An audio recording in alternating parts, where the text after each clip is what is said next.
Everyone is having a lovely day today. It's my second live of the day.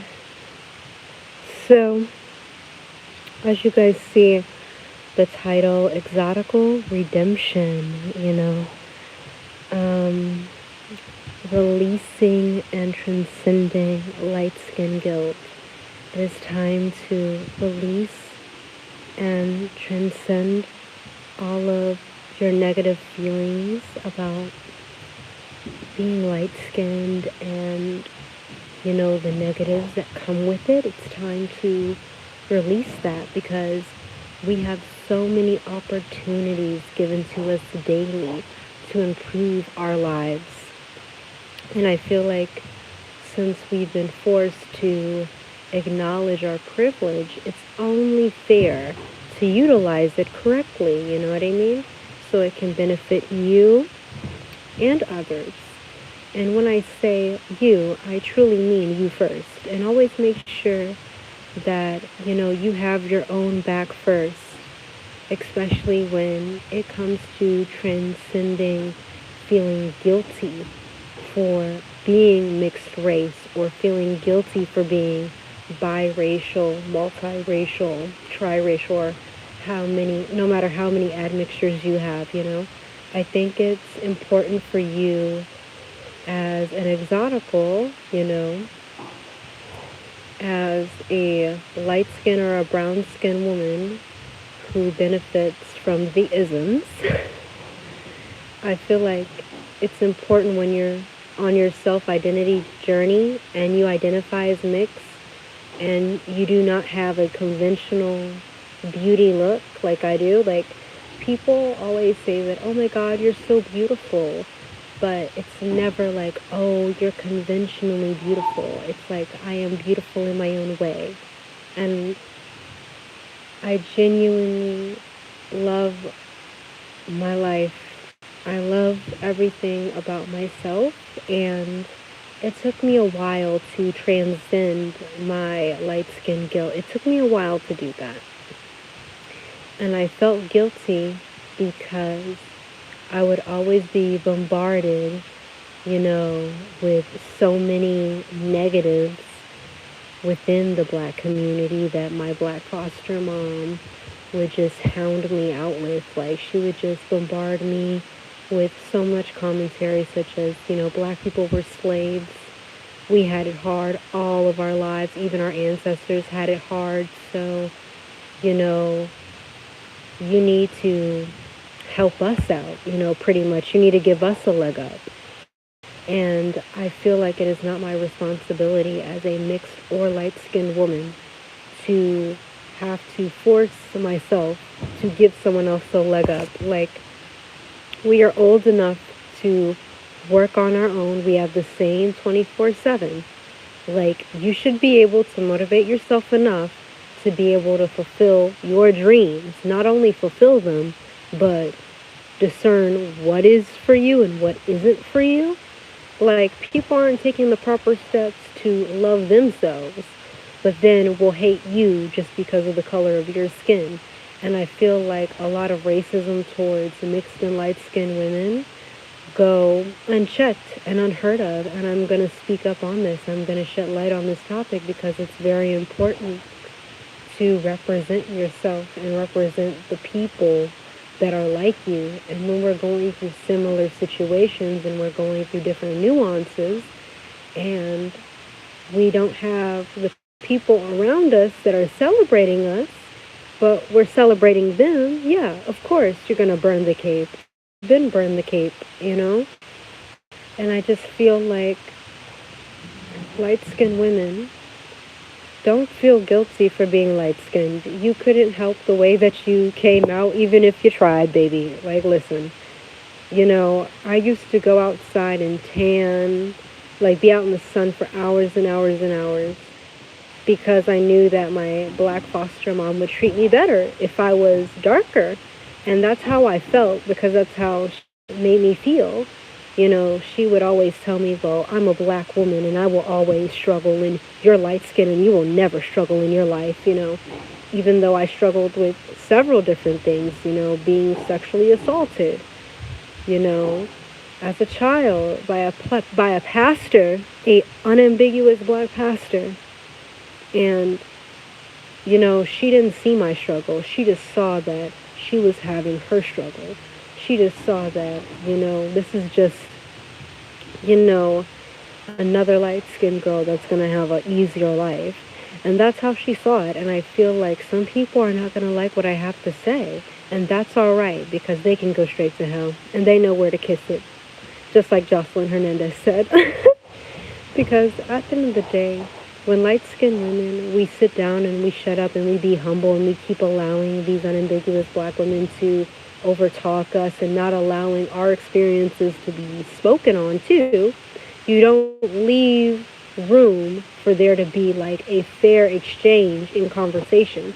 And it's like, who wants to constantly be overtalked by a woman who is just dead set on everybody knowing that she is the most hurt, that she's the most wounded, that she's the most traumatized, and that we should all give her pity privilege and victim privilege. Like, I'm not going to bow down to you because you feel less privileged than me. I'm not going to.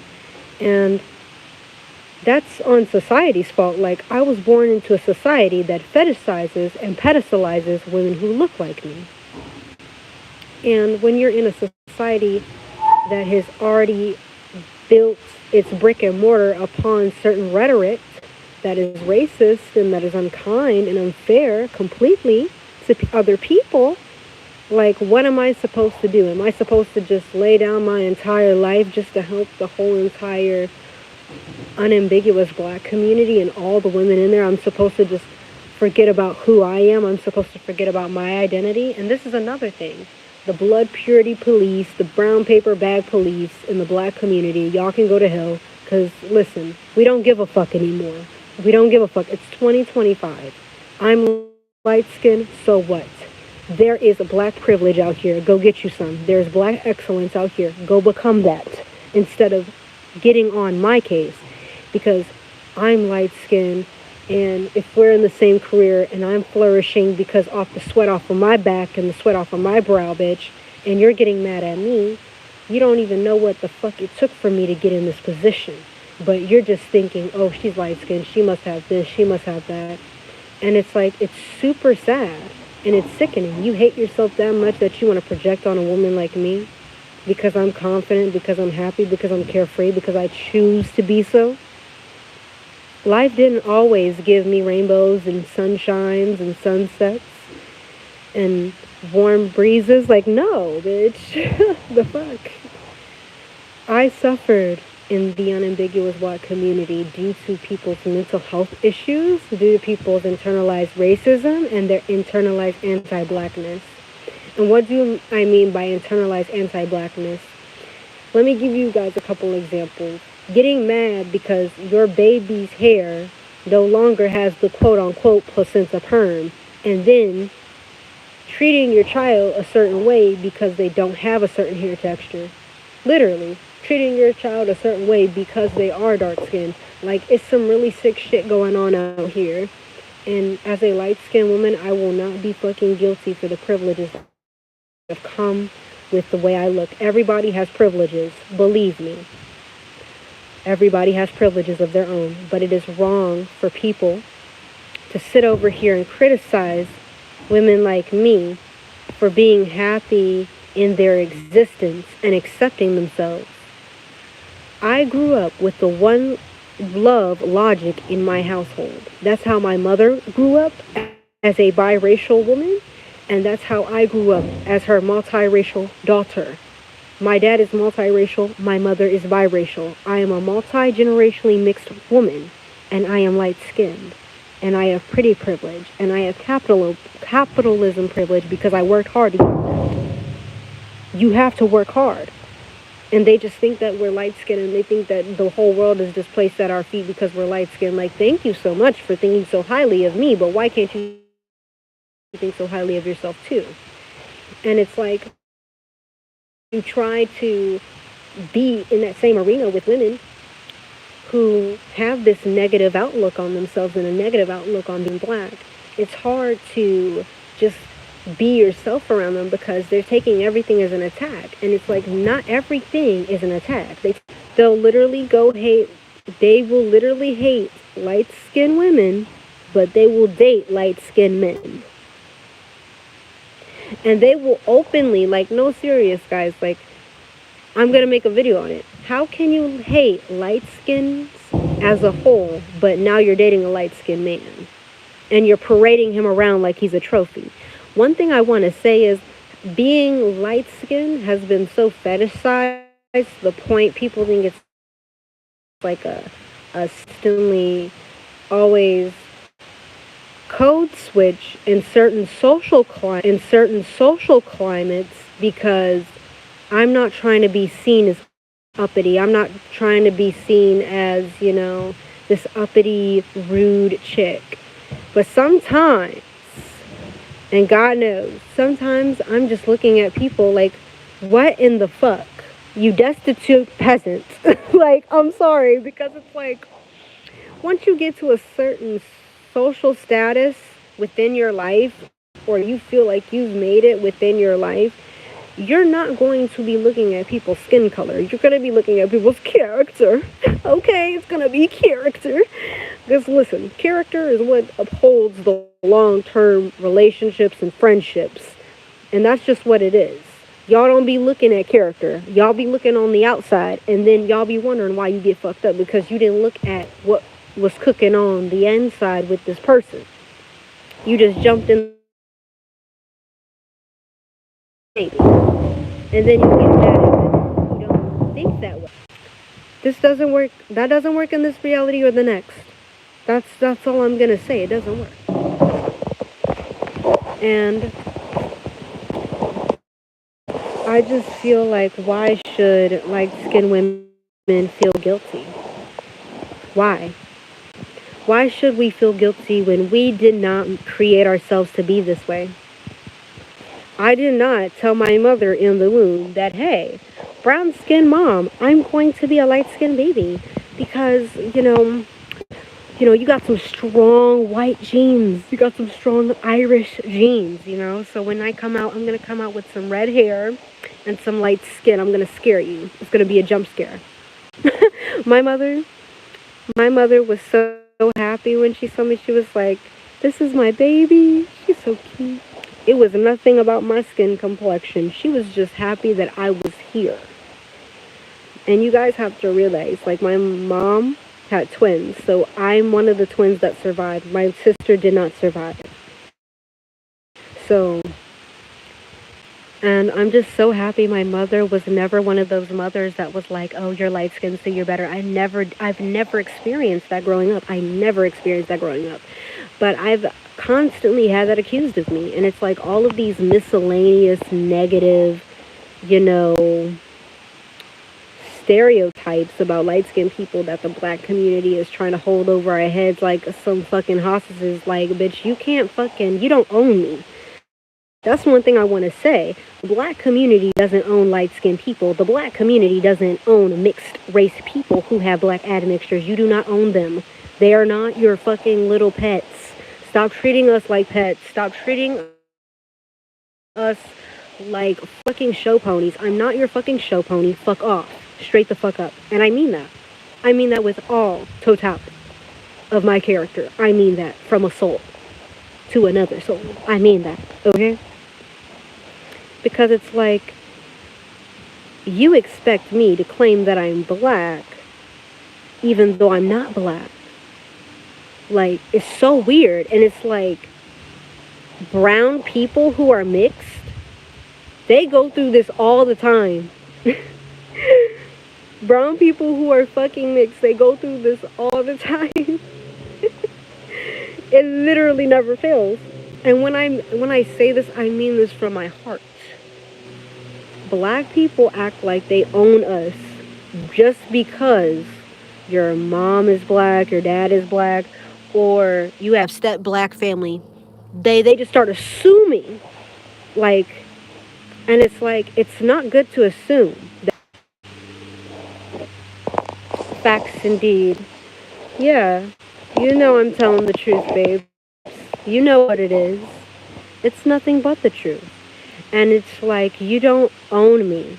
I'm not your slave. I'm not the one donkey and 2 little acres of land that you were promised, baby. That package did not come with me. I did not come with that package. I did not sign that up when my mom had me in the hospital and we did all that Social Security shit at the gate, baby. We didn't do that. I don't think me or her ever signed up for that package. We definitely didn't. But it's like, it's so sad how a lot of unambiguous black women who have mixed daughters, they, oh my God, 40 acres of mule and a light skinned woman. I'm fucking done.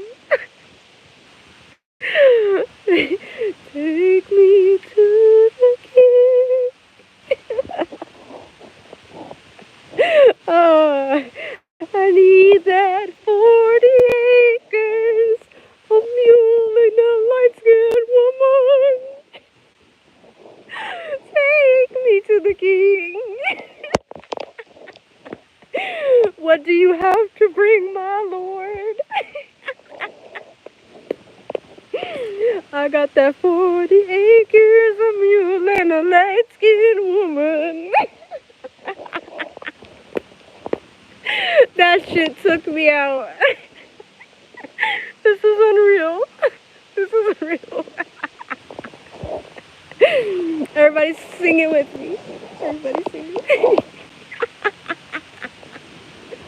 I'm so sorry you're at work. I'm done. I had to start singing because that shit, it hit my soul. I'm done. But no, I'm being really serious. Like, there's a lot of dark-skinned exoticals, like black passing mixed women who experience, and I think that's very important to understand. Like, not everybody's a social activist. Not everybody is like, going to be that warrior to stand up to other people and say, hey, this is where the line is drawn. You know what I mean? Not everybody's strong mentally like this. You know what I mean? I'm done. My dad was like, he wanted a Mercedes, a big house, and a light-skinned woman. LOL. I'm done. And the exoticals who do have a fully black parent, you know what I mean? Like, what are you guys experiencing? Do you feel like there's a certain expectation of you guys? Like, as brown skin exoticals and dark skin exoticals, like, do you guys feel like there is more expectation placed upon you because you are brown skin and because you are a darker skinned mixed woman? Do you feel that pressure? I just want to ask some of the women who are watching, like, do you feel the pressure to show up in a certain way because you are a brown skin exotical? But I feel like I have experienced both the light skin exotical and brown skin exotical experience because I tan to brown skin when I'm in the sun a lot. Like, if I'm in the sun, like every day, I have to be out every day. If I'm outside every day, like in the sun beating on my face, like, I'm going to start getting red, like terracotta, because that's how my mom is, like, because my mom is Irish and Native American, so she would get really, really red, you know. Her face would start to look like clay, like red clay, and I would love it. Like, if I ever get a new place, I want to have it like the skin color of my mom. Like, if I could have my mom's skin color on my house as like a paint, oh yes, I would. It would comfort me so much because I loved her so much. And I feel like it's very important for light-skinned women who do have darker-skinned moms, such as me. My mom is brown-skinned, I'm light-skinned. And I feel like it's very important for us to speak up on things of this nature because not everybody's mom is black or white. I think it's very disrespectful, to just assume. and to place all these negative stereotypes upon people, like, oh, you're stuck up and all this other stuff, or you think you're white, or you're trying to be white. Like, I'm actually mixed with Caucasian, I'm actually mixed with European. So how are you going to get mad at me when I'm mixed with Irish? Like, go talk to my Irish grandma on her grave. I bet you she will get up out of that motherfucker to box you. But 9 times out of 10, you'll stay safe, because I feel like a lot of black women feel intimidated by mixed and light-skinned women due to how they've been raised and taught in their homes. You know what I mean? They've been taught by their mothers that all they're going to do is struggle all their life, and, black men cheat all the time, and, that all they can look forward to is a broken home and hoeing. And that's sad, you know what I mean? And I literally watched that happen to, my dark-skinned exotical god sister. And it was super sad, like how they were just speaking like a happy, like a lifeless, experience into her. And it was super sad. And it just made me so happy when my dark-skinned exotical god sister, she started to have like a better self-concept. Like, she started to like say positive things to herself. That really made me happy because I love her. And I love her so much. And she has always treated me good, and she's never been, disrespectful to me. And I've never disrespected her. And all of my god babies are brown-skinned exotical kids, by the way. Both of their parents are brown-skinned exoticals, but like, no, their dad is a brown-skinned exoticals, but they're like all brown-skinned. And like her son, like for example, my godson, like he's brown-skinned with type 2 hair. Like, you get what I'm saying? Like type 2 hair. So, and he's the cutest, just the cutest, just the cutest. The most sweetest little gentle little boy ever in the world. And it broke my heart at his first birthday how he left her and he ended up passing away, in a foreign country. So she just ended up being a single mom, and it's like, you're his grandmother. And this black woman said out of her mouth, well, maybe his hair will help him from getting shot the fuck up when they pull him over. And she said that right in front of, my god sister's Puerto Rican mom. And like, we were all at we were just all there just looking like, what the fuck, man? Like, why would you say that? Like, maybe his hair will help him from getting shot the fuck up. Like, really? Like, that helped anything. And it's like, why are you breathing death over these children? You know what I mean? Like, why are you breathing, life's not worth it type of mentality? Like, oh, you're just gonna get the shit stick of life anyway at the end of the day. And I understand why upper echelon rich black people put a hardcore boundary between them and the people who are in the more impoverished areas, is because they don't want negative stereotypes. They want to feel like winners. They want to feel like they made it. And I've literally had this said to my face before. And another thing about being a light-skinned woman, people show their true colors to your face, whether they're black, white, or in between, baby. Let me tell you something. They tell me all the tea that I didn't even know that needed to be spilled upon me and my ears and my head and my brain and my body and my life. So guess what? They literally were spilling the tea. Like, racist black people who are racist against other black people, they feel so comfortable with me. They feel so comfortable with telling me things, and I don't understand it for the life of me. Like, why are you telling me that you don't trust other black people, baby? That's not my business. That's not my business. And it's just so shocking to me, because it's hard to sit there as a light-skinned non-black woman in front of a black man or woman, whatever their shade is, who is pro-black, and they're saying that to your face. It's hard to be in that reality. Like, how do you bring people down to earth who have that mentality, who have that superiority complex where they feel like they're better than other black people. And they're literally telling you how they avoid black people and telling you as a light-skinned woman to avoid black people. Because this is something that I feel like not a lot of people understand that light-skinned women are going through. We're going through a lot. We're going through covert anti-black people. We're dealing with those people. We're dealing with people who feel like we have more privilege than them, so they're going to try to sabotage us at any way they can. And then we have people pressing certain agendas upon us that we didn't even, signed up for at all. And I feel like the light skin experience, especially as a multi-generationally mixed non-black woman, I feel like it's very important to understand that all these prejudices, they do affect people like me.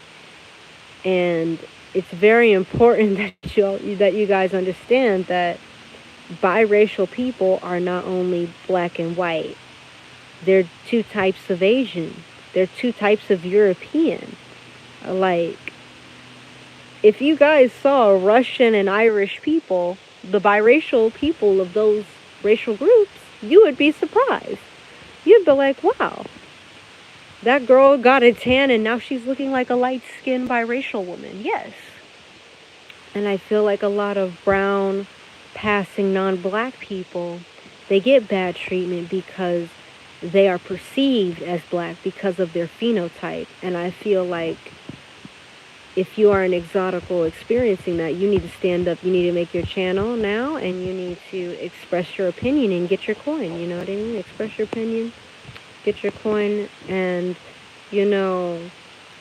see how amazing of a community that you can grow.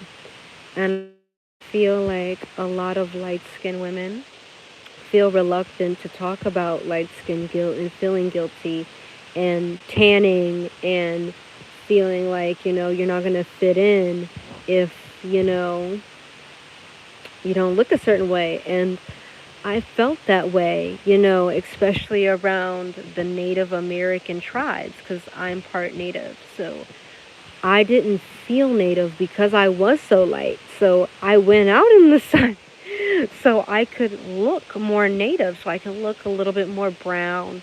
So my Native heritage could show a little bit more proudly and strongly. And so I could feel one with my people. And I remember one of the other medicine women, she came up to me. She was older, and she told me, she was like, you are beautiful. And she was like, it doesn't matter if you are super, super pale or you get super, super red in the sun. She was like, Creator loves you regardless of your shade. And that really gave me a lot of confidence, So I just want to say so much appreciation to her, because she's Exotical. She's Black and Cherokee, and she's more on the lighter skin side. So that gave me a lot of confidence. And, there are other Exoticals, like a darker skin Exoticals, such as Warhorse, you know what I mean? And I forgot the tribe that she's from, but she is a black, and if I'm not incorrect, Chickasaw Indian, and she is the leader for them. So, all to her, because I truly feel her on that. I truly love her so much, because she's standing up for the indigenous and black people. She's standing up for those biracial people. And a huge shout out to my Puerto Rican, Boricua, indigenous people. I see you, I love you, and sending love. And I feel like it's very important for all of us as light-skinned, multiracial, especially MGMs like myself. Like, it's kind of similar to Creole in a sense, because some Creole are black, French, and indigenous. So they're triracial. Some Creoles are triracial, and then some Creoles are quadracial, just to give you guys a little bit of the background of that heritage. But I remember the very first time that I saw other people that looked like me, and it was in the National Geography when they did a thing on mixed people or multiracial people. I think it was the National Geography, or it was something. It was something like that, and it was super huge. And I saw mixed people with freckles and mixed people with red hair and mixed people with albinism, and it just really made me feel so proud to be multiracial, to be mixed, because I felt like I found my people. I found several women who looked similar to me, and I got super excited, and I told my grandmother, I was like, look, she looks so much like me, and representation means everything. And I had an Irish grandmother that went above and beyond for me so I could have that representation. So my Irish grandmother went out of her way in her old age to not only make dolls with my skin color, she went to every Joann's fabric, every Michael's. She even went to Walmart into the paint section so she could mix colors together to make my skin complexion, because I told my grandmother that I wanted a white baby doll and a black baby doll because they had no brown baby doll. And she said, say less, my child. And she went out of her way and she made sure that I had that. But she had did that for my aunts and my mother, because you guys have to understand, my grandmother had multiple mixed children because she had multiple husbands. Like, you know what I mean? Like, 2 of her husbands had passed away and they were in the service, so she ended up never getting another man in the service, and that's how my mom came about. Because she was like, I'm tired of my husbands dying out here in the service. So that's just, you know, the way of life. And she was raised and born in a fully white household that believed in the one love rhetoric. And they were down in the deep south where there was racism, and they would call you an N-word lover, and they would call you an Indian lover, and they were calling you all types of slurs, and they were being rude and disrespectful. And this is the side of the mixed race experience that a lot of people don't hear about, because a lot of people are tone deaf to what I have to say, because they're so engulfed, they're so consumed in their monoracial experience that they can't understand the experience of someone who is multiracial. It's very hard for them to understand because they have a very limited experience. If they were raised in a household that did not believe in interracial marriage was okay, and did not see people as people, and did not see people for their character, but for the color of their skin.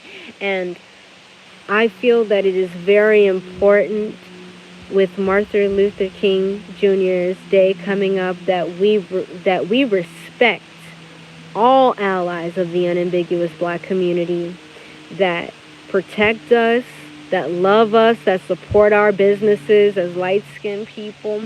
We shall give them their flowers on that day. And it's also the inauguration for Trump's presidency as well. Regardless of your feelings on that, it is what it is. We all in the boat now. Time to shake hands and get dandy and get comfortable and real fucking close, so we all can protect each other. Because this is the thing. I have burned my damn cape, but my allies are my allies, okay? My trusted allies, okay? Wink, wink. The Black people who actually don't hate light-skinned people, you are very much welcome on my channel. Welcome. Hello. How do you do? But to the Black people who hate light-skinned people, you can fuck off. Go back to your pro-Black space. Go back to the Black Nazi, the brown paper bag police. Go back there with the blood purity police, because pedigree is not in my reality, okay? Let's make that right. Because all of this blood quantum and these blood percentages of this race and that race, what does that really tell me? That tells me that you're trying to put me in a box. That's what it tells me. We cannot be putting people in a box anymore racially when it comes to people's character. Straight off the rip. And if you guys don't know what straight off the rip means, and some of y'all are slow, Representation in public. Straight off the representation in public. How do you present yourself? How are we perceiving you? How are we experiencing you? And that's one thing I want to say. The way that you present yourself, the way that you step outside of that motherfucking door and you enter the fucking real world, okay? The matrix, whatever you want to motherfucking call it. You better make sure that you are confident in yourself, you confident in what you're wearing, and confident for what the fuck you're signing up for. Because guess what? People are going to perceive you in a certain way. And regardless of, the rhetoric and the indoctrinations and the belief systems that have been embedded into you from childhood all the way up till you were conscious enough to say, hey, this is what I'm going to keep and this is what I'm going to discard. And that's what you got to do as a light-skinned woman and as a light-skinned person in today's society. You have to discard the hatred. You have to discard, the internalized anti-blackness. You have to discard self-hating black people in your life. And I said what I said because I'm not going to hold on to people who are not ready to move on. Like, that shit happened, like, how many years ago? 300 years ago? 400 years ago? 200 years ago? That's not happening today. We need to let that shit go. Because this shit is affecting people in today's society. And it's unfair for light-skinned people to carry such a burden of slavery and all the miserable and the unfair treatment against black people back in the 1800s and whatever. It's not my fault that those people suffered, and I did not do that shit myself. So do not look to me as someone to blame for what your ancestors went through. We are not your whipping boys. We are not your property. You do not own us, black community. You do not own light-skinned black people, okay? We are not your cattle, baby. We ain't the 40 acres of land, a mule and a light skin. Baby, I did not sign up for that care package in this lifetime, and I don't think any other light-skinned person did either. And it's the simple fact that light-skinned people are looked to uphold black culture, and we are looked to preserve black people's name. Isn't there other black people to represent black people? Like, that are black? Blackity black, black, black. Quote unquote. I'm just saying the quote unquote. Allegedly. Allegedly. But allegedly, we're not black. When it's convenient. But allegedly, I'm black, even as a non-black woman, just because I have 3C hair. Like, come on. Curly hair is universal, okay, baby? Brown skin is universal, okay? There's a lot of brown skin white people. And I know some of y'all gonna call them orange, but they a little brown, okay? They're just like peachy brown, okay? Y'all know what it is. We complete the set, LOL. Exactly, boom. No, we complete the set. I genuinely feel that when I was on my journey to accepting that I was light-skinned, and I feel like I have completed that journey of acceptance. I feel like I am finally in the Garden of Eden of accepting that I'm light-skinned, and that's okay. And I have 2 brown parents, and that's okay. And that most likely that my kids will come out lighter than me. That's also okay. Because guess what? I don't care if they're brown. I don't care if they're my skin color or lighter than me. I'm going to love them because they're a part of me. Because they come from a good cloth, okay? They were cut from some fine cloth over here, baby. We don't want to be a part of their dream. Literally, this is the thing. I'm not trying to take a black woman's place in this world. I'm not trying to take her shine. I'm not trying to take anything away from a black woman. And that's one thing where the insecure black women that hate themselves got it really fucked up. We were never trying to take your shine. But since you have a lack mentality, since you have a scarcity mentality, since you think so lowly of yourself, since you can't uplift yourself without breaking other people down, because you think you have been slighted in some way. You think you being born black has been a disadvantage. but there's black rich people, black billionaires, multi-billionaires, okay, at that.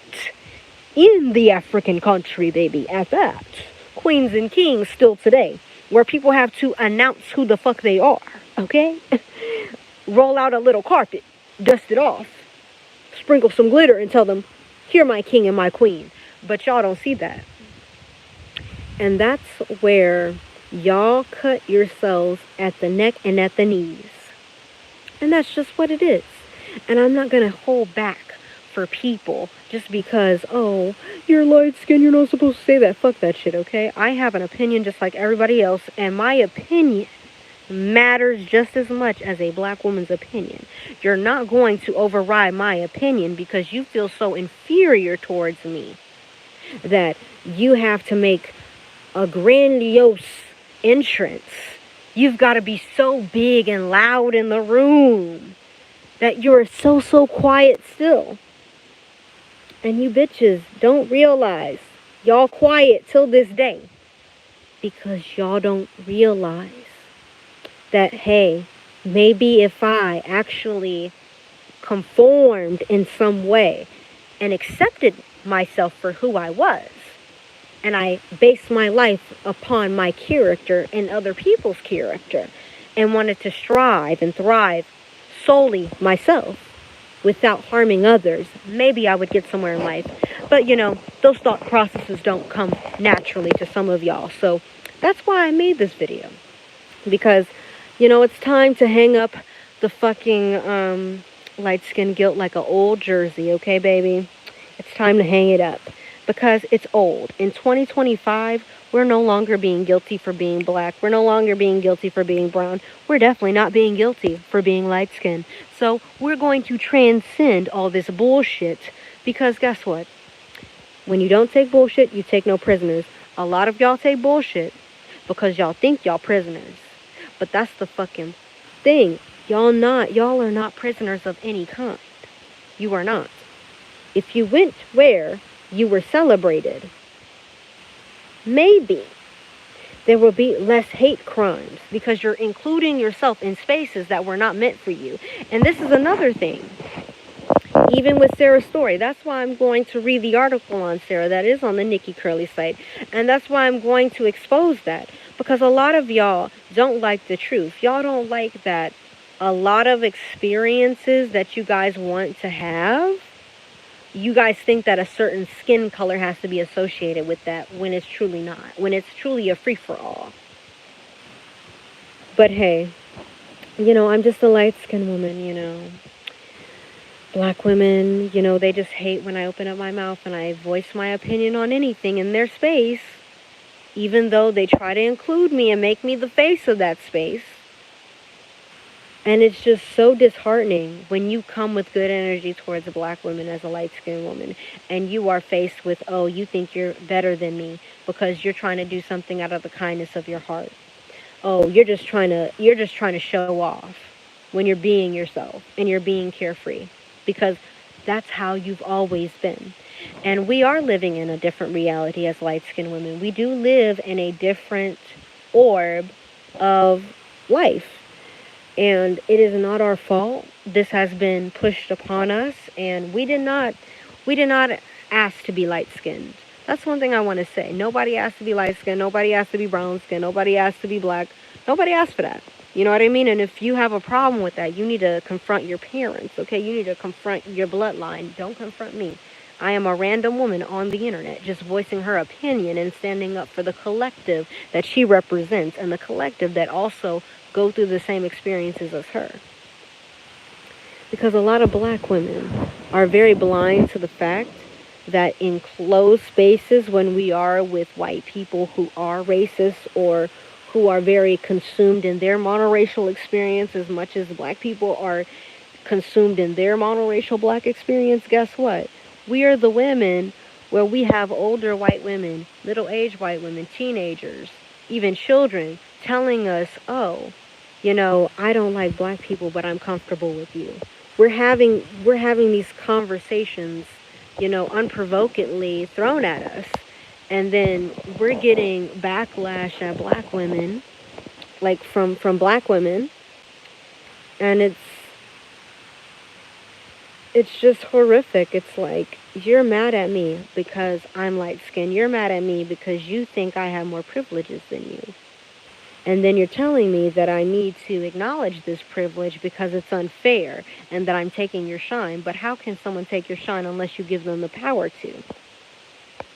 So this is the thing, light-skinned women. Black women are going to give you their power in most situations when they're being negative, when they're going low vibrational with you, and they're telling you that you don't understand their experience and they're going through something way worse than you and you don't understand anything. Guess what? It's time to cancel them out of your life. Alt, control, delete. Do not be around black women who are insecure and that hate themselves.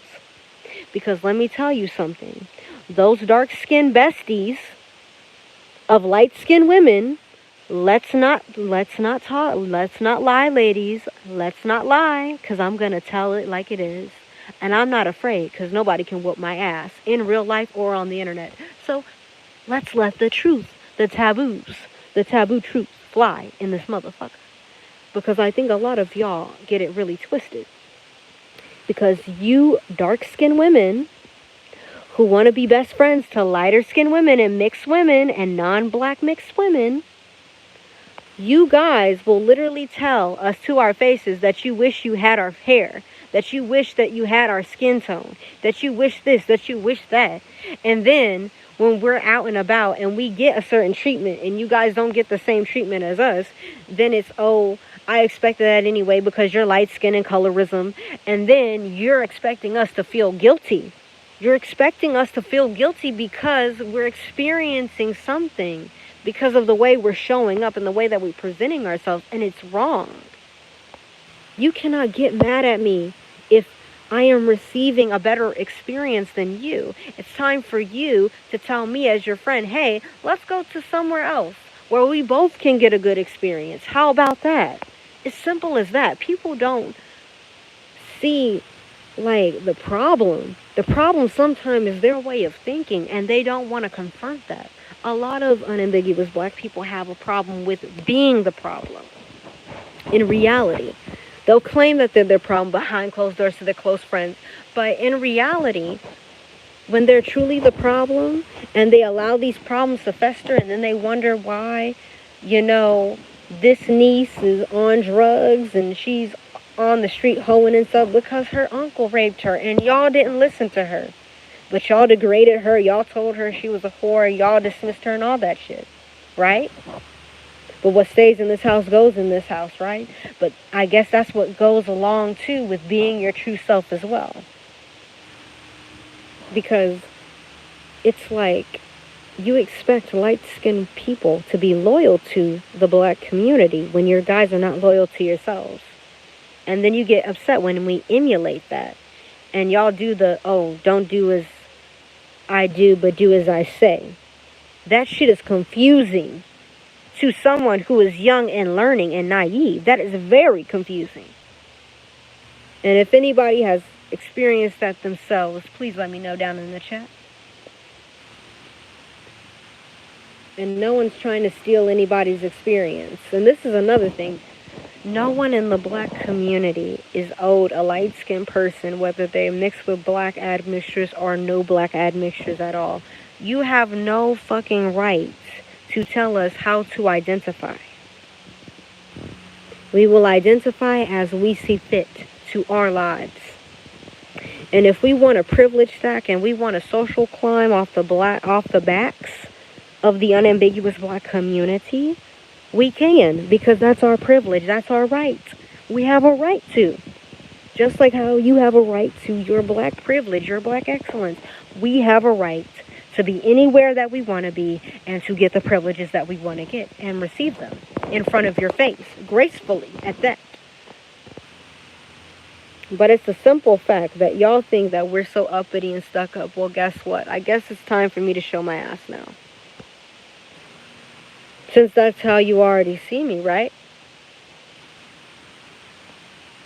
And it's so funny how that unambiguous black daycare worker was being so disrespectful to that poor little light-skinned girl, janking her all around in that chair, telling her, sit down, and da-da-da-da-da. Girl, let me tell you something. Let me catch your unambiguous black old ass outside. Let me tell you something. I will whoop your ass, girl. Believe me, every woman who was a mother wanted to whoop your ass. And then you had the nerve to tell somebody, one of the mothers there, well, she's light-skinned. She'll get over it. It won't scar her for life. She's light-skinned. She'll get over it. It won't scar her for life. So that's what you older black women in daycares really think about light-skinned children that are within your care. That's what y'all think. But it's super, super sad how y'all truly segregate us, try to ostracize us and isolate us. Because that's what you guys truly want. The insecure black people who hate lighter skinned people, even if they're a couple shades lighter and they're brown skin, I'm talking to y'all. I'm talking directly to y'all. You are nothing, and you will continue to be nothing, as you were previously, and as you always will be. Because you're not going to reach your goals with that crab in the bucket mentality. Oh, you can't get above me. You think you all that. You think you all that. You think you going somewhere, don't you? Literally. Just because you love yourself and you prioritize self-care, and because you want to see yourself succeed as a light-skinned person. And oh, you leaving us, you going into, oh, you want to be white because you moved out of the neighborhood. Because you've adopted practices that keep your mental health stable. I'm not in a flight or fight energy, you know. I am regulated. And that's one thing that I am so happy that has happened to me, is that I am no longer dysregulated. I don't have to be on my toes. I don't have to walk on eggshells because someone is so inferior, feeling inferior to me. And this is another thing, light-skinned women. Do not allow these black people to make you feel inferior. Mixed women, brown skin and light skinned women, do not allow these black women and these black men to make you feel inferior because you are mixed. Do not allow their comments of, oh, you're a mutt, or you're a mulatto, or you this or you that, you're a high hideous hybrid, oh, y'all have self-hating black fathers. First of all, my father ain't black, bitch. So how about that? Can we clock that, T? And y'all was the same women trying to get with my daddy. And my daddy curved y'all super hard because he don't like how the way y'all treat y'all mamas, your sisters, or yourselves, or your friends. Can we clock that, T? Because there's a lot of self-destructive behavior that is being emulated from black women. A lot of toxic behavior. Who wants to be with somebody who's going to cheat on them just because, you know, they feel men ain't shit and all this other stuff underneath the sun? They always say I'm not black enough. Yeah, don't feel guilty. It's okay. If you're not black enough, that's all right. That's okay. Let me tell you something, my loves. And this is supposed to be uplifting to us. This live, to light-skinned women and men. This is supposed to be uplifting. It is okay if you are mixed with black, white, Asian, and something else, baby, okay? I am mixed with 7 different ethnicities. I cannot just claim one. Like, you get what I'm saying? We're not lucky like the monoracial black people. We're not lucky like the blackity black people that can just say that they're black. Like, when people ask me what I am, I have to think first. I have to think, what am I going to say first? Like, what ethnicity do I present first? Because I look like none of them. I look like none of them. People literally say, someone asked me, was I Indian? Did I come from India? I said, I look like an Indian? Literally. And I love Indian food. I need to take another DNA test to see if I'm actually part Indian, because I'm a really outdo myself if it is. Guess I'm going to continue to go where I'm celebrated, which is the white community. Literally, people don't understand, like, us light-skinned mixed people and us brown-skinned mixed people, or light-skinned people who tan to brown skin, or who like to tan a lot to brown skin. Y'all don't realize the white community is so loving, so kind, so gentle, so gentle. They don't tell me I'm not too much of this or I ain't too much of that. They don't be on that. They just like to get to know me for who I am, and I like that. That makes me excited. Like, I feel like you guys can hear it in my voice. I got excited. Like, life just got poured into me, because I know that I don't have to be afraid. And that's a real thing. Like, I don't have to be afraid. Like, you have to be afraid with those people that don't think you're black enough, because they will set you up. They will be those people that will put drugs in your car for you to get arrested. They will be those people that will sabotage you at work and make anonymous complaints about you, even though that's not true. Like, these are the people that could be your professors, and they could give you an F on purpose because they think you all that in a big bag of chips. Even if you're just have an outgoing personality and you're just happy-go-lucky and you love to love people, they will hate that. Literally. But every time, I remember the first time that I moved to a diverse community, and I had this white lady. Oh my God, she was so random. I was in Starbucks, and she had paid for my order in front of me, and I didn't even know. And I'm just like, they're like, hey, you know, V Madam, I won't say my real name on here. They said, hey, V Madam, you know, this, your usual? I said, yeah, my usual. And they said, okay, just go over there. Just go over there. And I go over there, and I'm over here, and I say thank you to her. I was like, thank you so much. That was so kind of you. And she said, oh my God, you were so welcome. And she was such this bright light. And she was breathing life into me. And I was breathing life into her with our conversation. And we just clicked. And it's just like, I didn't have to be afraid to, like, approach her to say thank you, you know what I mean? But I've had black women, upper echelon black women, pay for my stuff, and I've said thank you, and they were like, oh, you shouldn't have said anything to me. You should have just expected it. And I literally had a woman say that to me, and I was just like, I still love you, Black Queen. I still say thank you, even though you were mean. But it's just like, when you're happy-go-lucky and you're growing up with this, see people by their character, not by their color and stuff like that, and you have family members who are still alive who marched with Dr. Martin Luther King Jr. Let me just say that. Click, clickety clock, baby. And my grandmother, she faced a lot because she had interracial relationships, and people would call her Indian lover, Mexican lover, N-word lover. Like, they were going in on my grandma. Like, I remember when she would talk about those things, my mom's mother, and she would be in tears, and it would just hurt me. It would just hurt me so much, because it was like, this woman really loved people for who they were. And it's like, she grew up with her mother having a restaurant down in the deep South, and her mother, you know, her restaurant got burned down 2 times, and they rebuilt bigger the 3rd time with good materials that don't burn easily. So, you know, and more security on the outside of that restaurant. And it's just so incredible, the resilience of my family in those times of deep racism and deep-rooted segregation. And they were seen as, you know, the dogs of the dogs, Irish people.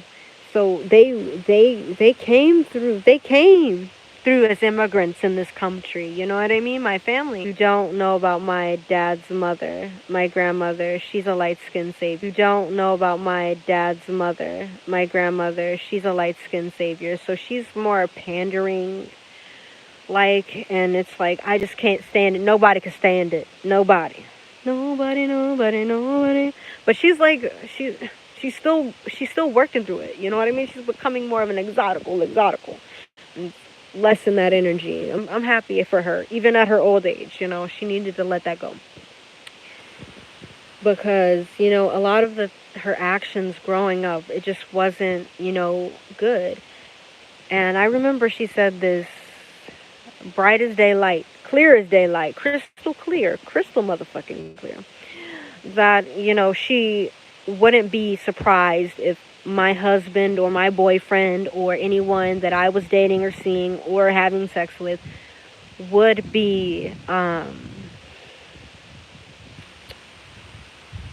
white, you know, or non-black. And she told me that, you know, I'm most likely going to be a kept woman.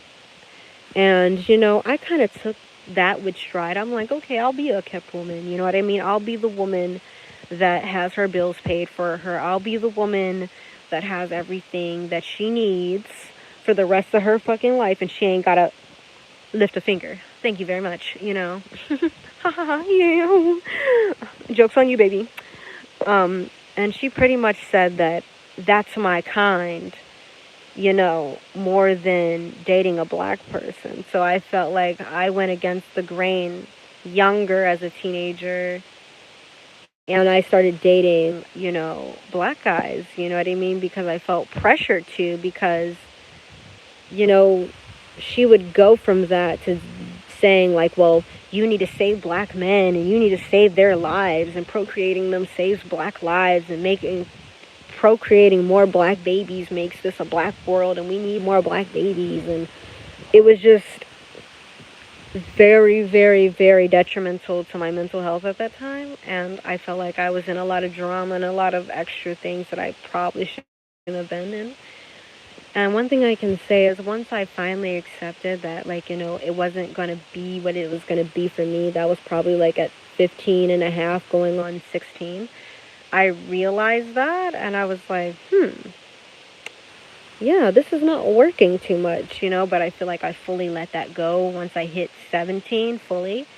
Like, I recognized it at 16, but I feel like it didn't come full circle, like me fully getting out of that phase of trying to pander to the black community. Like, I stopped doing that shit because it just wasn't healthy. It's not healthy. Don't do it. Don't do it. I don't recommend walking on eggshells around black people and trying to give them opportunities that they can't maintain or sustain once given to them, because opportunity is given to you. They're given to you for a reason, because those people think that you can do a good job in that area, and they need to be able to showcase their own talents and their own abilities on their own. And they have to do that for themselves, because we can't, you know, give people things that are intangible. You guys get what I'm saying? That are intangible, that's going to help them. We can't give them a new mindset to see us in a better light than what they do. For the insecure, racist, anti-black people, we can't do that. So when I started dating white boys and white men, I would say around 17 and a half, 18. And, you know, I think it was like a year and a half later, I found my husband. And, you know, my husband, we just figured out he's an exotical. Ooh. He's Irish, Mexican, and I think he might be like Romanian or something. Something special. Something special sprinkled in. But when you look at him, he's white. I'm Kodak black, but when I'm white. Oh my god. But one thing I want to say is, let them make fun of you for dating those white boys. Let me tell you something. Those white boys show me what a real gentleman is, you know what I mean? And I feel like when I've ever been courted by one of my platonic sugar daddies, they've always been white. They've always been non-black. Like, I feel like non-black men They give me grace to be feminine. They allow me to just be so feminine. Like, I just love how my husband allows me to be feminine.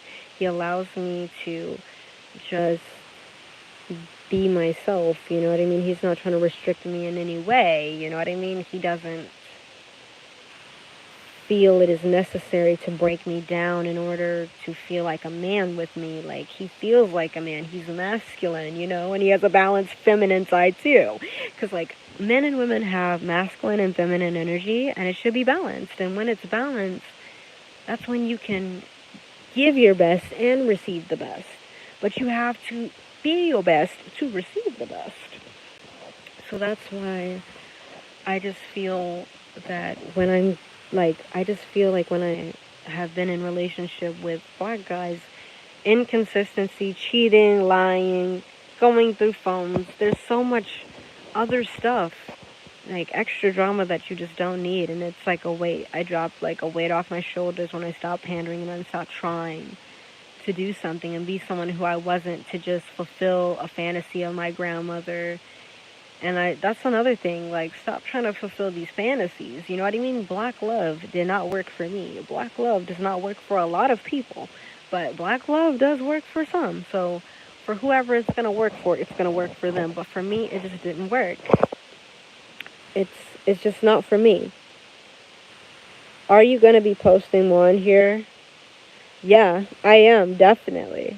The lives and the videos. So that's why I wanted to do this. And we also have our open book club, guys. So the open book club is going to be this Saturday. Yay! So we're going to be getting into probably the first couple of chapters, because I know I did a teaser for you guys. And I want to start doing chapter 1, chapter 2, chapter 3, chapter 4.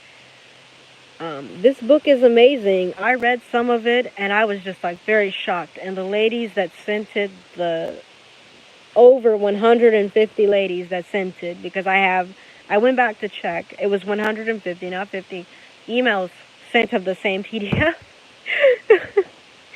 And I just want to say thank you to everyone.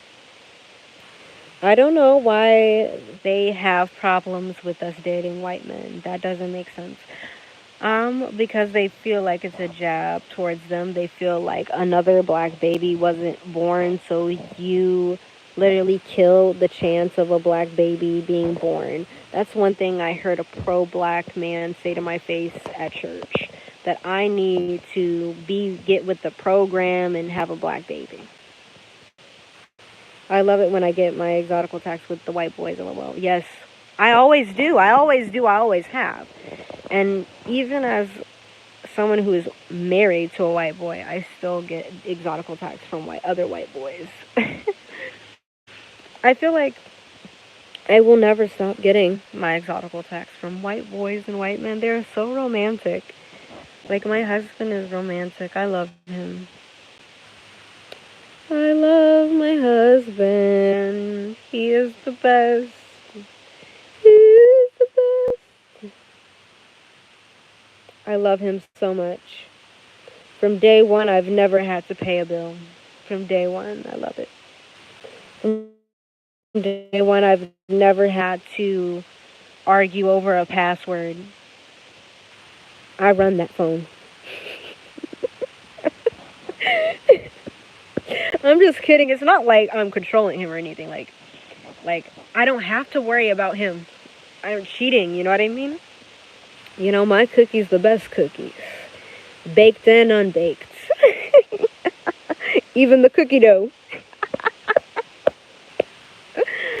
Same when black women get mad at black men for dating other races.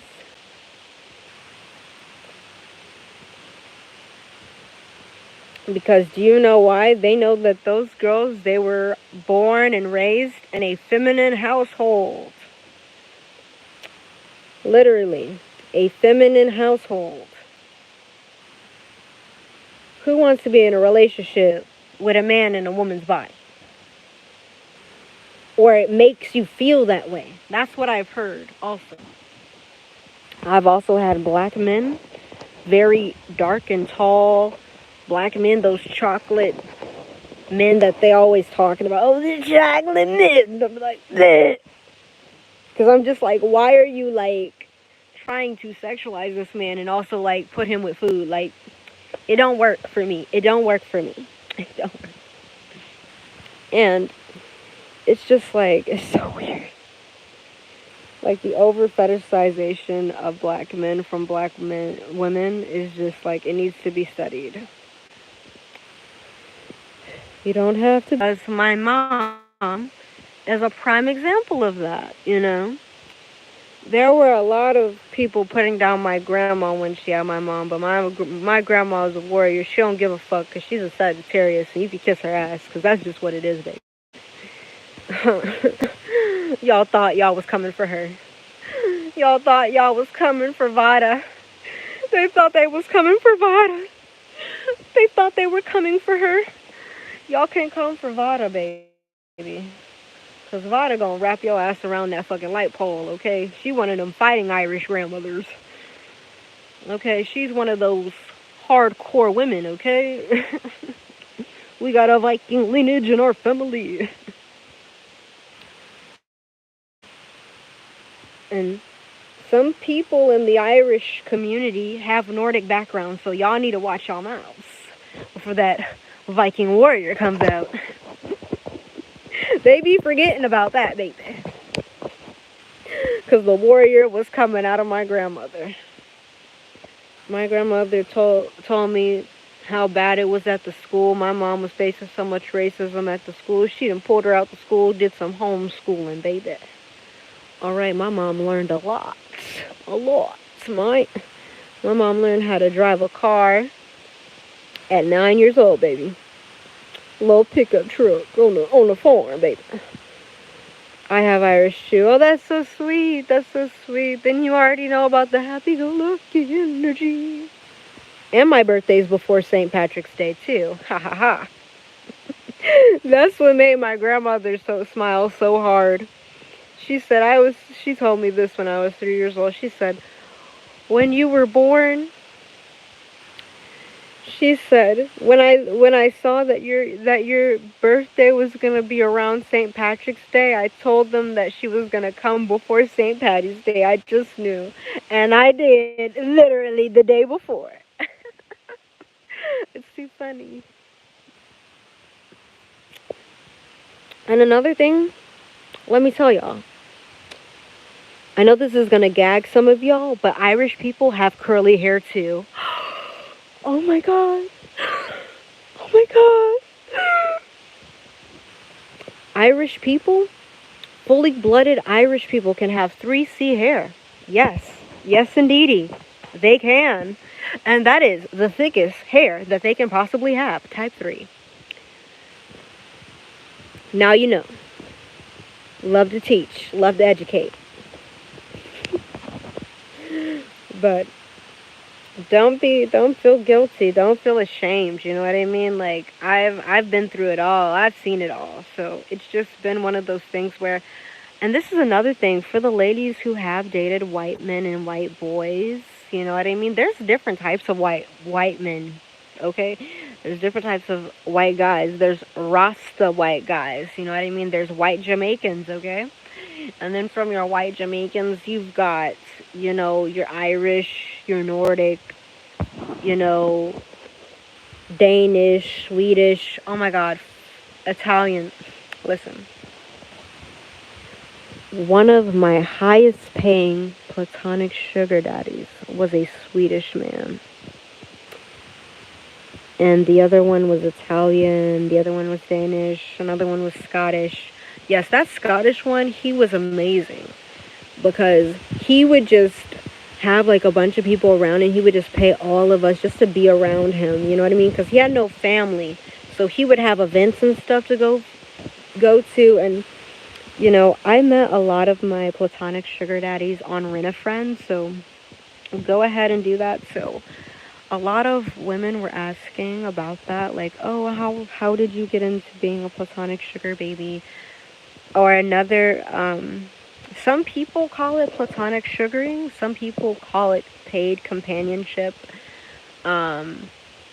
or paid friendship, aka rent-a-friend. That's why rent-a-friend is a thing. People get lonely too, and I feel like I should share some of my stories on here on this live that are like related to being light skinned. Yeah. So I had an unambiguous black woman. All right. Okay, and she came from Nigeria, and she was very rich. She had no friends at all, and she rented a day with me. I think it was, I have to remember. It was from 11:30 a.m. all the way to 5 p.m., if I'm not mistaken. And it was supposed to be like a girl's day. And, you know, she told me straight out, she said, I'm going to be honest, I'm going to be very direct. I wanted to have a light-skinned woman as my friend from this site. She wanted to rent my time as her friend, you know, because I was light-skinned, because I had the look, you know, and that she was interested in sending me more money, other than from the site, in order for me to be prepared for our, you know, our day together. So she had booked, you know, 2 weeks in advance. She paid for my hair appointment. She paid for my tailor appointment. So I had to get fitted for an outfit, you know, and yes, it was an African Nigerian outfit. It was of the Nigerian fashion, and I had to wear it, you know, and she took a lot of pictures for her Instagram. I agreed for that, you know. She is private on Instagram, but she does have a lot of followers, and, you know, it was very interesting. It was a very interesting rent-a-friend experience, because I got tailored for an outfit. Then I had to, you know, bring the outfit, bring the shoes that were delivered to her house, you know, and I had to, you know, come in like athletic wear, because she was like, you know, I just think it'll be easier for you to look like you're a part of my community if you just have like athletic wear. Just look like you just took a run in my area, pretty much. And I was like, okay. I just found it like kind of weird, but like, she's from Nigeria. This might be something different that Nigerians might do. But yeah, we got our nails done, we got our toes done. We had some hibachi. It was really cool. You know, that experience, the hibachi experience and the flame, and like, you know, ooh, that rice with the egg, it was so good, you know, and the steak. And she really went out of her way, because we had brunch, and then we have dinner, like early dinner, because she wanted to like have dinner with me that day as well. So that's just how it went. And dinner was at 4:30. I know that's a little early for dinner, but like for her, that's just like, you know, the vibe that she was feeling. And she said I made her experience so amazing. She enjoyed everything. We even got, oh, that's another thing that we did. We actually went to the perfume, like the Arabic perfume store, and we got us some perfumes. And then I also got one of my old favorites. If you guys do not know this perfume, it is a nice one, but I would say, like, you know, it's not for everybody, but if you like it, you can get it. It's Red Door by Elizabeth Arden, and it is so nice. It is so nice. It gives sophisticated. It gives, I'm about my business, and that's what's up. And then I also got Nude by Rihanna. I love Rihanna's perfumes, even her older ones in the collections. They are so amazing. Like Nude, you just need a little bit. It's very, very straight to business. It's like very sophisticated, but it is a little bit more of a musky tone to it. So that's something that we did get, and We went to TJ Maxx. We went to, where else did we go? H&M and Zara. And we also, where did we go? Yeah, and also for me. And she allowed me to keep. She ended up giving me, like, I enjoyed that experience very much, you know? But I also could see, like, her desperation to take as many pictures with me as she could. It kind of felt like a celebrity experience, and that's why I truly agree with Exoticals United. Like, you know, pretty privileged women, we are seen as celebrities. We are treated as celebrities. You know, some people don't understand boundaries with us, and I feel like we must implement that, and we must feel solid in our identity as light-skinned women, and we shall not, you know, be overwhelmed or, you know, consumed by this negative rhetoric that's being, projected onto us. And we shall, you know, just be who we want to be. But also on the same site, I've also had luck as a platonic sugar baby and as a paid companion with white men. And it's so funny where you could find your exotical tax in the white community as a multiracial and mixed woman, because you have to understand we are the bridge for communication. We are the bridge of understanding as light-skinned, mixed, and multiracial women. We truly are, because they feel comfortable enough to express, you know, things that they might not be. All these comments, all the comments. Hey guys, welcome to everybody that's just coming into the chat.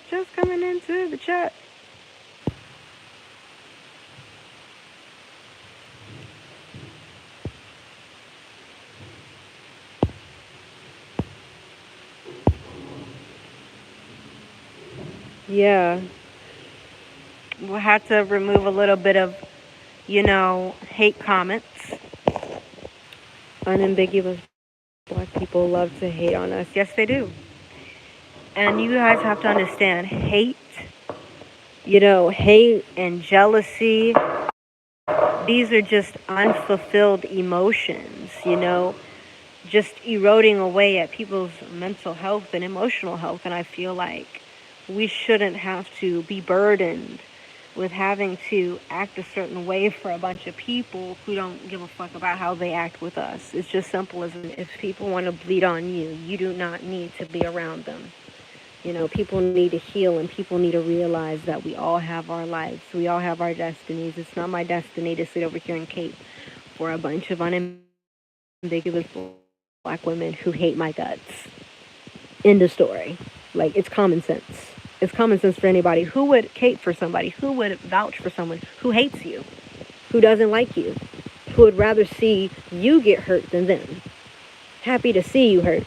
It's just super true. And it's like, light-skinned, mixed women and men, we live in this twilight zone sometimes. And we live eggshells because other people have fragile egos and they don't feel comfortable and they don't accept themselves for who they are. And they don't realize that, hey, you couldn't help that you were born this way. Neither can light-skinned people help that they were born this way. And it is not right as a black person to sit over here and tell a mixed person with black admixture, oh, you're not black enough. It's like, it's crazy. They want to be us. Yes, they do. Some unambiguous black people want to be mixed and multiracial. That's not all of them, but some of them really do. So that's why they bleach their skin. Let's clock the T where we got to clock it. That's why they bleach their skin. That's why they do all these perms. That's why they do all this shit underneath the sun. You know, to be like us, to emulate the same effect as us, but they're not like us. And I feel like the self-hating black women that are getting with these racist white men who are taking advantage of these black women, literally in their faces, it's horrible. And then they're birthing their competition because they want to birth a light-skinned baby so they can get the privileges of being, oh, look at the baby that I birthed. They see this as a status symbol. Light skin is a status symbol. And just like in that last video that I talked about, where that black woman said in her own article that there is no benefit like that of whiteness, which is the racist thing that I've ever heard. And I never heard anything else like that in my entire life. It's scary. Some come close to looking like us with nose jobs and skin bleaching, yeah. And all I have to say is, imagine have to be so miserable in your skin that you start bleaching your skin, right? And now you have to stay out of the sun. You can't participate in life freely as you want to, because guess what? You're on your back because of surgery. You're doing this, you're doing that. And one thing I want to tell you guys, I had a unambiguous black woman who was lying about being a mixed race woman, like a brown skin exotical. So pretty much she was trying to say that she was a brown skin exotical, when in fact she was just black. And other black women would look at her like she was crazy. She got a nose job. And she started to skin bleach, but it went so bad. Like, the skin bleaching went so left to the point where you can tell she was skin bleaching. And she still does it. She still attempts to bleach her skin. And she literally got all these implants and stuff so she could look like a Latina or whatever. And still, she can't find a man. She can't have too many friends around too long because people see that she's crazy as fuck. And it's the simple fact that this woman tried to compete with me. Like, imagine someone trying to get a boob job and a nose job in Turkey to compete with you. When you're already taken, you're already in your own plane and everything, but she wants to compete with you. And it's so weird. Like, you work in women's health, but not in the section of women's health that I work in. Like, are you dumb? Like, it's so crazy, and you are absolutely right. And it's also crazy how they want to drag Ice Spice for saying that she's mixed, that she actually has admixture. And it's like, as someone who was born Ice Spice's color, like, that shit is weird. It's so weird. Then bling wigs they be wearing too. Yeah, because let me tell you something. Let me tell y'all something, baby. It don't matter how many blonde wigs, how many blue contacts, how many skin bleaching creams, how many surgeries. Ha ha ha ha. People can see through that facade, baby, okay? People can see through the facade. And when people see through your facade and all this deceptive behavior, I'm not saying surgeries are deceptive behavior, baby. But I'm saying the intentions that you carry behind that can make it deceptive. That's all I'm saying. It's all what we're leading in with. But it's the simple fact that black women will sit out here, put on that blonde wig, put in them contacts, get the surgeries, bleach their skin, and they still won't get what they want. It's because you don't love yourself, sweetheart. How are you going to be able to sustain anything, even when you do all of that work, to get anything? How do you expect yourself to get anything? No, seriously. How do you expect to get anything or sustain anything if you don't love yourself? Because that's the key ingredient that a lot of y'all are missing, the self-love. And it's so funny because it's just like, I've had white women compete with me, I have black women compete with me, and it's like, when, let me just talk about this, yeah. Since I am a married woman, since my husband is white passing, since my husband is perceived as a white man in society, and it's just one of those things where I recognize when black women get really jealous is how attentive my husband is and how loving he is and how he just does things for me just straight off the rip. Like, he doesn't even think twice about it. He doesn't even hesitate about it. And that's why I love him. Not because he's, white passing, because he loves me, because he nurtures me, because he feels me with love. I'm already loving myself, so it's just the cherry on top, guys. But it's like these male-centered women, these insecure, male-centered black women will get so mad at you because you're living your best life. You might have a man, and they don't even know that. Like, one of the things I thought was so funny is that even with my platonic sugar daddy, this one black woman literally was trying to outshine me in some way, and just like, oh well, you need to come home with a real woman. And then she looked me up and down, and I was like, you can go ahead and go home with him. I know a girl that did all this, and now she almost passes as white. It's crazy. She even says she's white. So you see that, guys? That's proof in the pudding. Her literally saying, she literally, oh my God. That's crazy, man. But that just goes to show, some of them want to be white so bad. And one thing I want to say, and when your mental health and your emotional health and your dysregulated nervous system can't sustain living in a calm environment because you're used to living in a fucking outrageous environment, a chaotic, a toxic environment, yeah, that's when your head gonna start spinning, bitch. Because listen, y'all want to go to these white neighborhoods, y'all don't even know how to act. Y'all need to tone it down 5 billion gazillion points, okay, on the board. Relax. Be calm. Be smooth. That's what these people doing every day, all day. Relaxing. Being calm. Be smooth. Them green contacts she wears, I think, gives it away. Oh my God, she wears green. Yeah, that's another thing I've seen a lot of bleachers do. They wear the contacts. But do you know what? It's so funny? If we wear those contacts look like our natural eye color. Like, literally. I did a little social experiment one day, and I put contacts on and out, and people literally thought it was my eye color.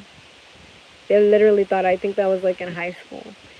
And it was just so crazy how people were like, oh my God, your eyes are so beautiful. Your eyes are so beautiful. I was like, oh, thank you. Thank you.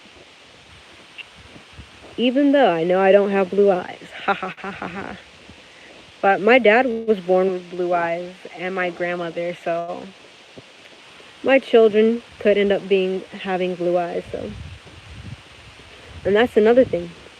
My children could end up being even more mixed looking, more ambiguous looking than me, so that's also something, on the noggin too, so.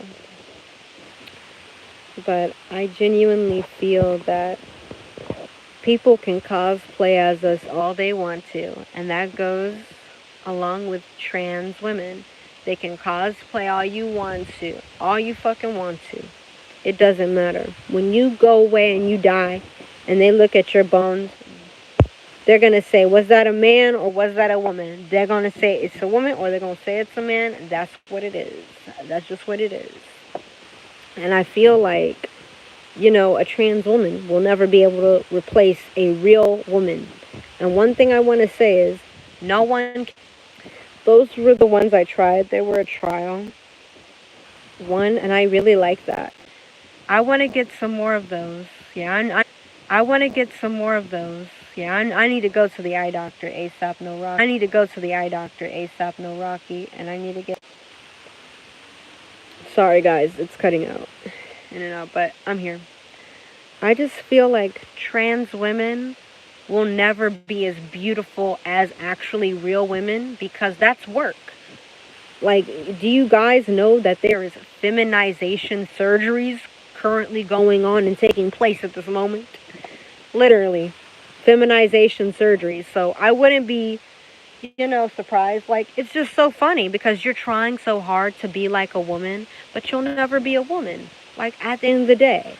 And you guys have to realize I've had trans people in my family detransition because it was not what they anticipated. And no, these family members were all on their own timeline. It had nothing to do with the family because we already accepted them as they are.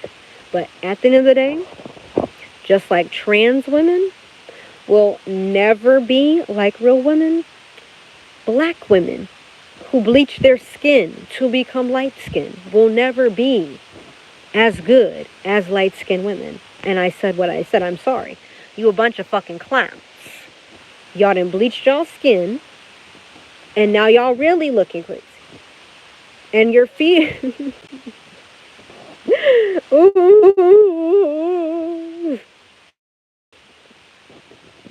And a lot of people who look at these people who have bleached, it's just like, your features don't go with it, baby. I'm sorry. It doesn't work. You weren't born that way. Take it off. Take it off now, or I fight you. I've seen it. They'll never be us. Straight facts. I've seen it where they full pass as us even down there. This girl I was telling you about now lives in a rich white hood. Guess it worked for her, LOL. Tearing your insides up to be perceived as something that you are not. And the men that fuck trans women, yeah, they're fucking a wound. That's a whole wound in there. Like, still, my love, they will never be us. You gotta realize that very quickly. They will never be us. My God gives off-brand. And that's one thing I want to say. Would you get pads, toxic maxi pads that were off-brand? Or would you rather get on-brand 100% cotton pads? Tell me what you choose. Tell me what you choose. You're going to choose the all cotton. Because you know it has actual value. You know it's actually going to sustain you. And these women who bleach, they have to get jobs or hustle like crazy to be able to all these bleaching creams. Like, imagine that. You only stay in light skin for 2 weeks at a time. That's gotta hurt. Or even less than that. Imagine you're out here struggling to bleach your skin every 7 to 14 days.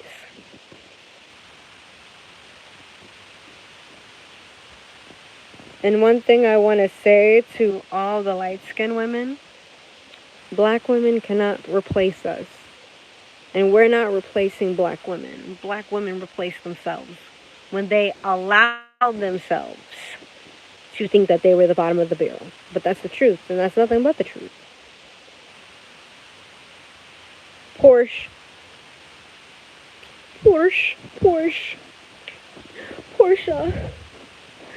Anyway, I think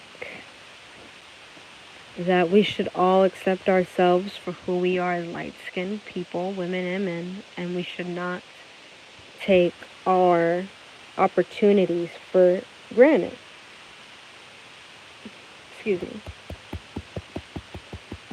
And I feel like we should show solidarity to each other and comfort each other and tell each other our stories, because we need to learn to nip this shit in the butt right now.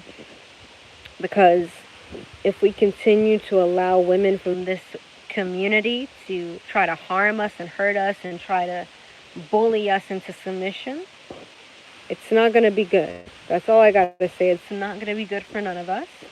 And we must fight back for our rights. And light-skinned women's opinions matter. And since my opinion matters more than yours, and you've given me that privilege, you know what I mean? Since your disadvantages are our privileges, I guess I'm just going to stand in the light of that. I'm going to stand on the business on that. I'm going to get up on my good foot, baby. Maybe you should do the same, since, you know, some look fully mixed or even white. Yeah. But one thing I have to say is, you know, at the end of the day, the transgender woman lifestyle is a hard one, you know what I mean? And it's not easy for those people. But I wish them luck on their journey, you know what I mean? Even though it seems fruitless in my eyes. Because it genuinely is, you know, guys. It genuinely seems like a fruitless journey. Like you're going to like transition from being a man to a woman because you hate being a man. You hate yourself. You hate the way you were born. And you don't love yourself. Because when you love yourself, you'll be just who you are. And there are people in this world that will love you just as you are. And I feel that's why a lot of exoticals are comfortable with having white boyfriends or white husbands or partners that are non-black, because we feel cared for. We feel safe. There's never a day where I felt unsafe with my husband. I feel super safe with my husband. I feel super happy with my husband. And I feel like, you know, my husband has treated me better than anyone has ever treated me. You know, and I will always be very grateful for that. And I feel like if you are a light-skinned exotical or a light-skinned woman and you want to, you know, have a white boyfriend or a white husband or date a white person in general, go ahead, go for it. Go for it. Tell me how you like it.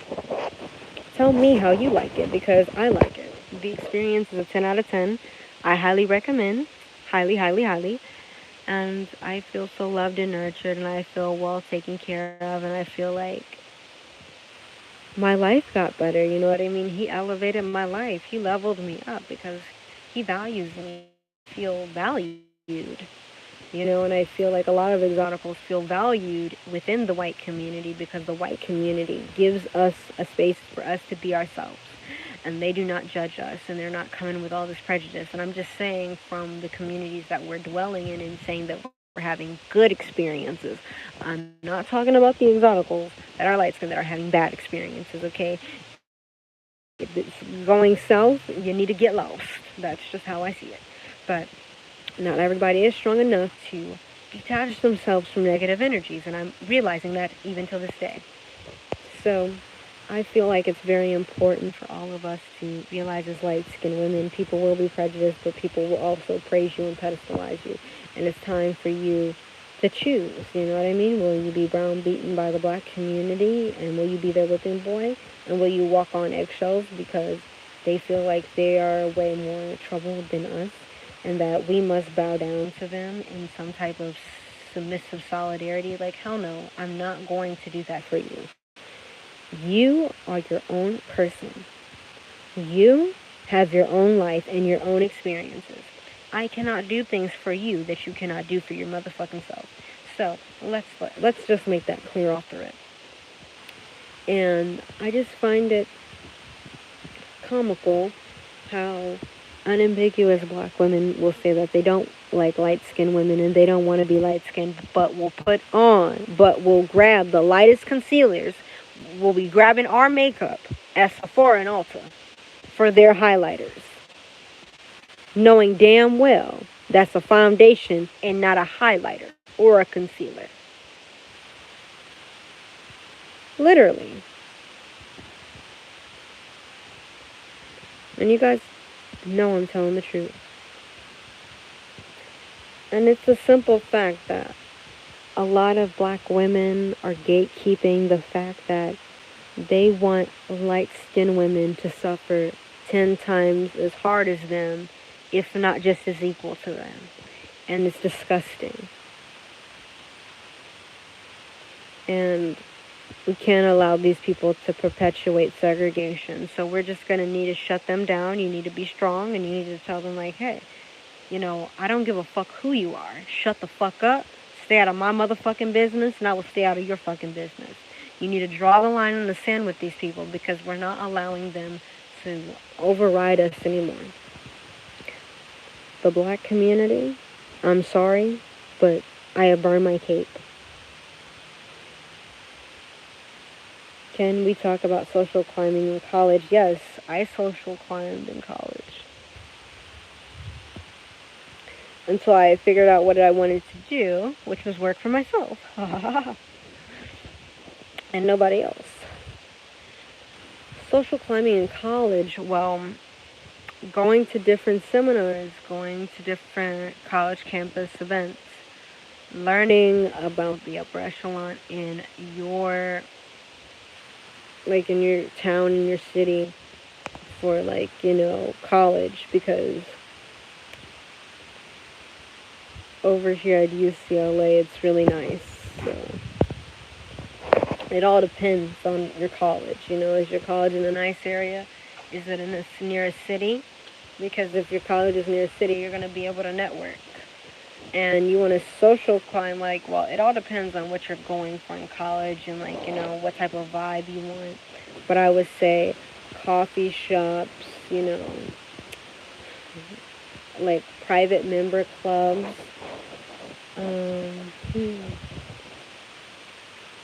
Yes, and different restaurants. You can social climb at restaurants. Do not be afraid. Even at bars and stuff like that. But then as well, you need to look on Eventbrite. If you're talking about currently, you need to be looking on Eventbrite. You need to be looking on Groupon. Definitely use Groupon for some money off of your little adventures and stuff like that. But you need to be focusing on the things that you like. What do you like? For me, example. Don't be afraid, baby. They waiting to meet you. They waiting on you, baby.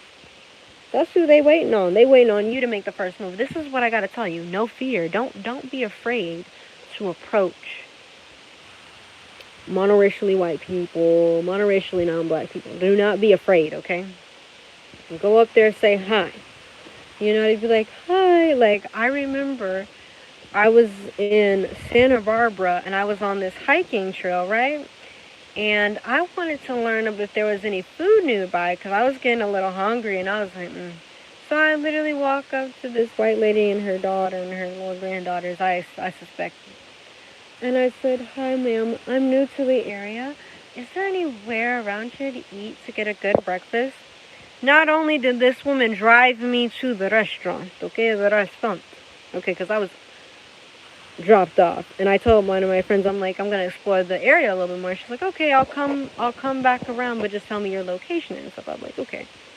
And I'm just one of those people, I enjoy walking. I enjoy walking and hiking and, just seeing nature and the scenery and stuff. So I was just really enjoying myself.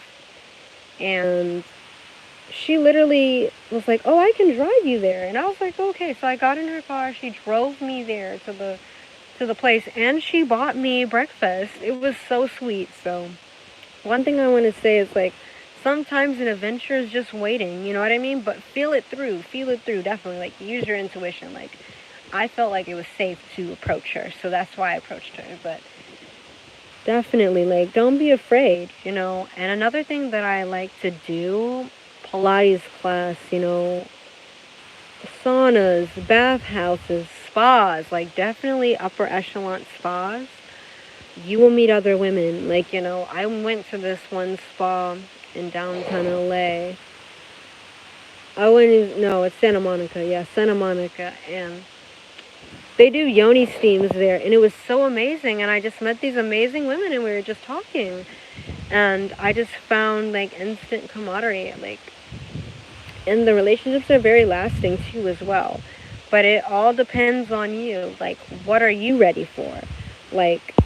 That's one thing I want to say. It all depends on how you, what are your interests? You got to go based off of your interests, your likes, you know what I mean? What you want, what you desire.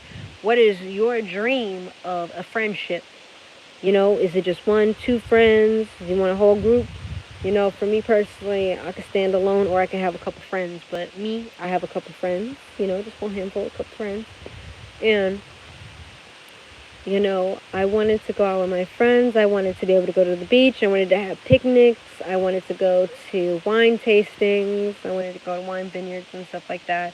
I wanted to squash the wine, the grapes with my feet, you know. When I'm walking down the hall at school, people's heads turn. You see? So guess what? Like I said, you're a celebrity. Like you said, you're a celebrity. You get treated like a celebrity. That's what it is. You've got the attention, you know what I mean? It's about how you're gonna mold this energy to fit your lifestyle. And that's what we gotta do. We gotta cherry pick down to the root. But it's everything's in the details, guys. You guys gotta really be willing to enjoy yourself. That's what I created my life upon. Being able to relax and enjoy myself and to showcase my talents. I have many talents. So I have many hobbies. And I'm also going to be getting my nails done, guys. Yay! Today I'll be doing my nails. Because your girl, she knows how to do her own nails. Ew. Ew. I never say anything. Should I start when I see people looking? Yeah, just say hi. Or good morning, good afternoon, good day. How are you? Alright, like literally, don't be afraid to be lively. I feel like some people feel like they gotta be like a dead wire with these people. No, be a live wire. You know, people already find us fascinating, like this little creature that they just come upon out of the fucking sea of the sea, like we some little mermaid or something to be attractive. And get their numbers. Well, that's all depending upon if you want to get their numbers, but like I feel like you should focus on your hobbies because that will, you know, present you more opportunity to talk about your passions. Like you should be going off of your passions, your interests, you know, and you'll get their numbers naturally, you know what I mean? If like, you know, you guys have something to really relate on that where you feel comfortable bonding with other people. Like that's another question. Questions light-skinned women should ask themselves. Where am I bonding with people harmoniously? Where am I bonding with people harmoniously? What communities do I fit the beauty standard? What communities see me as a prize? I know people always try to guess my race. It's almost always white people looking and smiling up.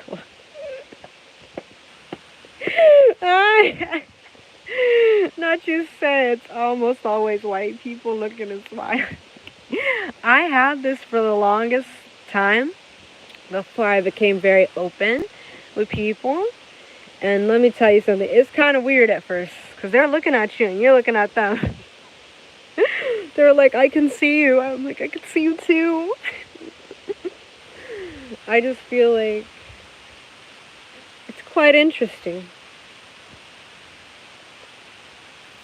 It is quite interesting. Yes.